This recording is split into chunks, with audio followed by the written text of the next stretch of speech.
오늘 요한일서 3장을 통해서 하나님의 사랑이 우리에게 어떻게 베풀어지는가, 그 하나님의 사랑의 결과가 어떤 우리의 모습을 갖게 하는가를 일깨워주는 귀한 말씀이 됩니다. 이 말씀을 통해서 우리가 앞으로 이런 존재가 되는구나, 이렇게 귀한 존재가 되는구나, 이런 걸 깨달으면서 소망을 가지시고 감사하는 그런 귀한 믿음의 소유자들이 되시기를 주의 이름으로 축복합니다. 오늘 이렇게 시작합니다. 보라, 아버지께서 어떠한 사랑을 우리에게 베푸사 하나님의 자녀라 일컬음을 받게 하셨는가. 늘 얘기하지만 우리가 하도 말을 하니까 조금은 평가절하된 것, 어떻게 보면 많이 평가절하된 것 중에 하나가 뭐냐면 예수 믿고 천당 가는 거, 이걸 그냥 너무나 당연시 여기고 있지 않는가. 세상에서 이것보다 더 귀한 것이 없는데 이건 어떻게 보면 받아놓은 당상이고 그 나머지 것들을 우리가 추구하며 살고 있지는 않는가, 이런 생각을 해봅니다. 그러다 보니까 오래전에 나온 말이긴 한데, 교회가 어떤 우상을 숭배하는 사람들, 우상을 숭배하는 그런 집단처럼 기복신앙을 추구하는 그런 곳이 되지 않았을까. 물론 분명히 성경에는 굉장히 많은 축복의 약속이 있긴 합니다. 그런데 제일 큰 축복은 무엇보다 구원받은 거죠. 구원받은 것의 또 다른 이름이 뭐겠어요? 하나님의 자녀가 된 거죠. 이게 가장 큰 복이죠. 하나님의 자녀가 되면 나머지는 아버지가 자식에게, 아버지가 능력이 있는데 줄 걸 안 주는 그런 아버지는 없지요. 안 그러겠어요? 아버지면 됐지, 나 다른 게 뭐가 필요하겠어요? 세상에서도 그런데 우리가 하나님이면 됐지, 다른 게 뭐가 필요하나? 하나님이면 됐지.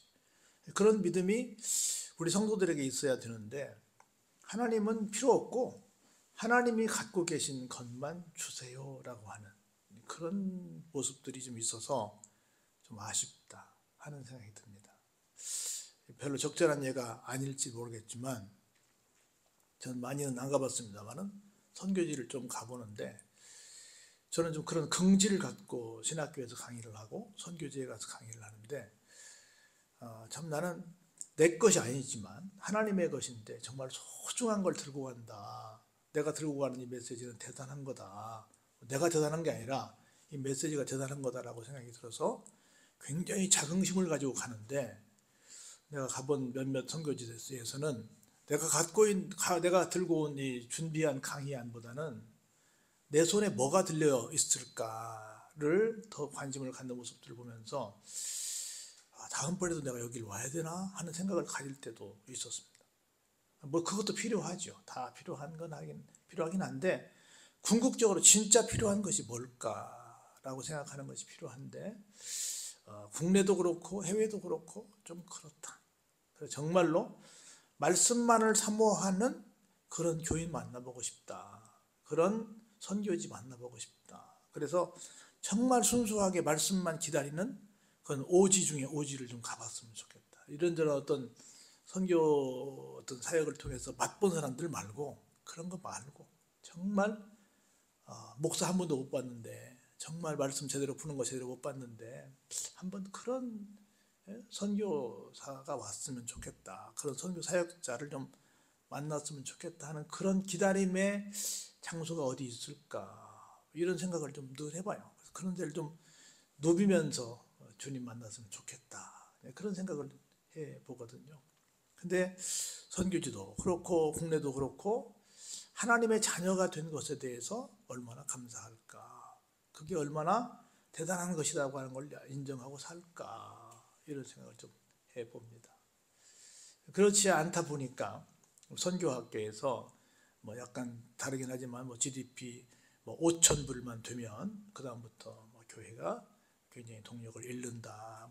그러니까 가난할 때는 교회를 오는데 조금 돈이 생기니까, 좀 삶의 여유가 있으니까 안 나온다, 이런 데 분석들을 많이 하게 됩니다. 상당수의 사람들이 또 급하면 교회에 달려오고 살만하면 또 교회 안 두고 이런 사람들이 좀 있어서 참 뭘까라는 생각이 듭니다. 그래서 하나님께서 어떠한 사랑을 우리에게 베푸사, 그 말은 기가 막힌 사랑을 말하는 거거든요. 얼마나 하나님께서 기가 막힌 사랑을 주셨길래 우리에게 최고의 이름인 뭐라고요?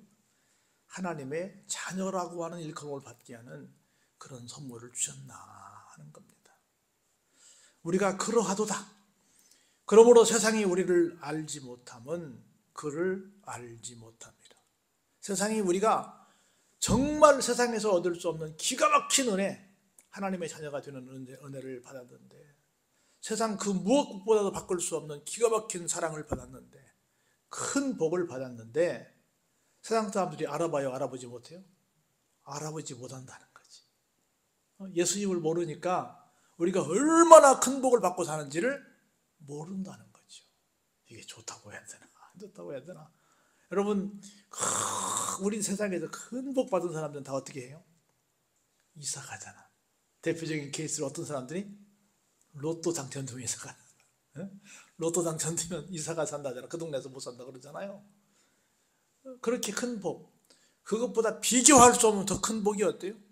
하나님의 자녀가 되는 것인데, 이걸 믿는 사람들도 잘 깨닫지 못하고, 안 믿는 사람들은 예수님을 모르니까 또 발견치 못하고, 양자가 다 모르고 있지 않나. 마치 우리 그런 얘기 했잖아요. 아프리카의 어떤 아이들이, 꼬마들이 공기놀이를 하는데 보니까 금덩어리를 가지고 가더라는 거죠. 그런데 지나가는 사람, 외국인이 보고 껌 몇 개 주면서 이거 맛있다? 이거 줄 테니 그거 나 줄래? 그랬더니 이거 우리 흔한데요? 아저씨 가지세요 하고는 껌하고 금덩어리들을 바꿨다고 그러잖아요. 좀 웃기는 얘기 같지만 실제 그럴 수 있다는 거죠. 그 가치를 모르면. 그렇게 우리가 살고 있지는 않을까 하는 생각을 해봅니다. 사랑하는 자들아, 우리가 지금은 하나님의 자녀라.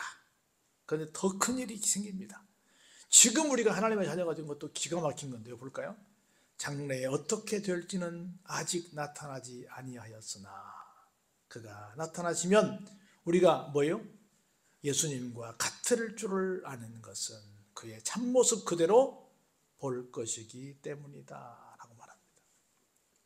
예수님과 동등시된다 그러면 하나님과 동등시된다는 것은 그리스도의 형상을, 예수 그리스도의 형상을 묘사하는데, 그렇게 정말 세상에서는 상상도 할 수 없는 정말 기가 막힌 모습으로 우리의 모습이 변화된다는 거죠. 그렇다고 우리 모두가 하나님 된다는 건 아니고, 주를 향하여 이 소망을 가진 자마다 그의 깨끗하심과 같이 자기를 깨끗하게 하느니라.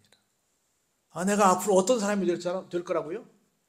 예수님처럼 기가 막힌 존재로 변화될 것을 내가 믿기에 그런 사람이 내가 될 텐데 내 삶을 어떻게 깨끗하게 살고 있어야 되지 않겠냐, 그 얘기를 하는 겁니다. 그러면서 죄를 짓는 자마다 불법을 행하나니, 죄는 뭐예요? 불법이지요. 죄라고 하는 것은 하나님의 명을 어기는 거지요. 그가 우리 죄를 없애려고 나타나신 것을 너희가 아나니, 그에게는 뭐가 없어요? 죄가 없죠. 지금 그가 누굽니까? 계속 예수님이에요. 우리의 죄를 없애려고 오신 분이 본인이 죄가 있으면 그럴 수 있어요? 없죠? 없지요. 본인이 없으시니까 가능한 거지요. 그래서 예수님 외에 그 누구도 우리의 구세주, 대속주가 될 수 없지요. 우리를 대신해서 죽어봤자 별 의미가 없지요. 예수님만 죄가 없으시기에 그럴 만한 자격이 계신 거지요. 그런 거로 자녀들아, 아무도 너희를 미혹하지 못하게 하라. 의를 행하는 자는 그의 의로우심과 같이 의롭고, 죄를 짓는 자는 어디에게 속했어요? 마귀에게 속했다, 그 말입니다.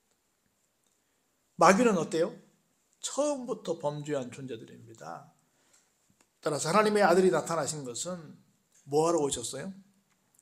예수님이 오신 목적이 여러 가지가 있어요. 많이 있는데 그 중에 하나가 뭐냐면 마귀의 일을 멸하려고 오셨습니다.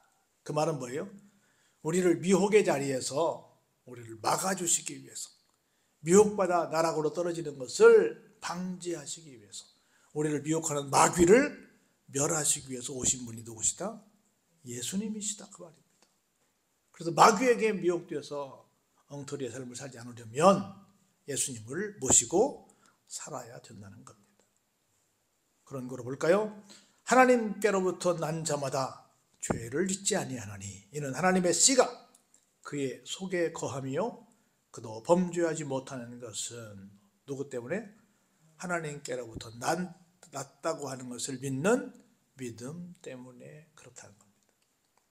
이러므로 하나님의 자녀들과 마귀의 자녀들이 드러나나니 무릇 의를 행하지 아니하는 자나 또는 그 형제를 사랑하지 아니하는 자는 어때요? 하나님께 속하지 아니했다는 거죠. 구원받았다. 그 말은 다른 말로 바꿔 말하면 하나님의 자녀가 되었다. 하나님의 자녀가 되었다는 그 말은 하나님께 속했다. 할렐루야. 하나님께 속한 사람. 이런 사람들은 어떤 사람이다? 의를 행하는 사람이고 형제를 사랑하는 사람이다. 의를 행하지 않고 형제를 사랑하지 않으면서 나는 구원받았다. 나는 하나님께 속했다. 라고 말하는 것은 거짓말이라는 거죠. 거짓말이에요. 그런 거로 우리 10절 같이 한번 볼까요? 시작. 11절 시작. 우리는 서로 사랑할지니 이는 너희가 처음부터 들은 소식이라. 하나님께 속한 사람들은 뭐 하는 사람들이다? 서로 사랑하는 사람이다 라고 하는 겁니다. 그러면서 누구처럼 하지 말라? 가인처럼 하지 말라. 가인이 누군데요? 악한 자에게 속해서 누구를 죽였어요? 그 아우를 죽였죠. 어떤 이유로 죽였습니까? 자기의 행위는 악하고 그의 아우의 행위는 의로웠기 때문입니다. 다시 말해서 가인은 하나님이 기뻐 받으실 만한 예배를 드리지 못했고, 옛날로 말하면 제사를 드리지 못했고, 아벨은 하나님이 기뻐하실 만한 제사를 예배를 드렸다는 거죠. 그러면 자기가 반성을 하고 나도 어떻게 하면 하나님께서 기뻐하시는 예배를 드릴 수 있을까라고 생각을 해야 되는데 어떻게 했어요? 그냥 시기만 하고 죽여버리고 말았다는 거죠. 다시 말해서 형이 동생을 사랑했어요? 안 했어요? 사랑하지 않았다는 거지. 형이 동생을 사랑하지 않았다는 것은 어디에 속하지 않았다는 거예요? 하나님께 속하지 않았다는 것이고, 하나님께 속하지 않았다는 것은 어디 아래 있었다? 마귀 아래 있었다. 그래서 뭐가 안 되었다? 하나님의 자녀가 안 되었었다. 왜냐하면 하나님의 자녀가 안 되는 것은 의를 행할 수 없고, 그리고 뭐예요? 하나님께 속한 사람으로서 실천해야 될 사랑을 실천하지 않는 것이다라는 거죠. 그래서 우리 모두는 이 시간 마지막 정리하고 마칠 텐데요. 정말 내가 하나님께서 주신 기가 막힌 사랑 중에 사랑은 어떤 것이다? 구원의 은총을 받은 것이다. 내가 구원받은 것이 이렇게 귀한 것이구나. 이걸 다시 한번 깨닫고 그 결과가 하나님의 자녀가 되는 것이구나. 그 결과는 하나님께 속해서 하나님의 의를 행하는 사람, 우리끼리 서로 사랑하는 사람이다. 이것이 정말 나중에 우리가 기가 막힌 모습으로 변하게 될 텐데, 예수님처럼 변하게 될 텐데, 그때 예수님처럼 변하게 될 만한 준비를 하고 있는 성도의 모습이다. 성도의 삶의 모습이다 라고 하는 겁니다. 이런 믿음의 삶을 살아가는 우리 모두가 되기를 주의 이름으로 축원합니다.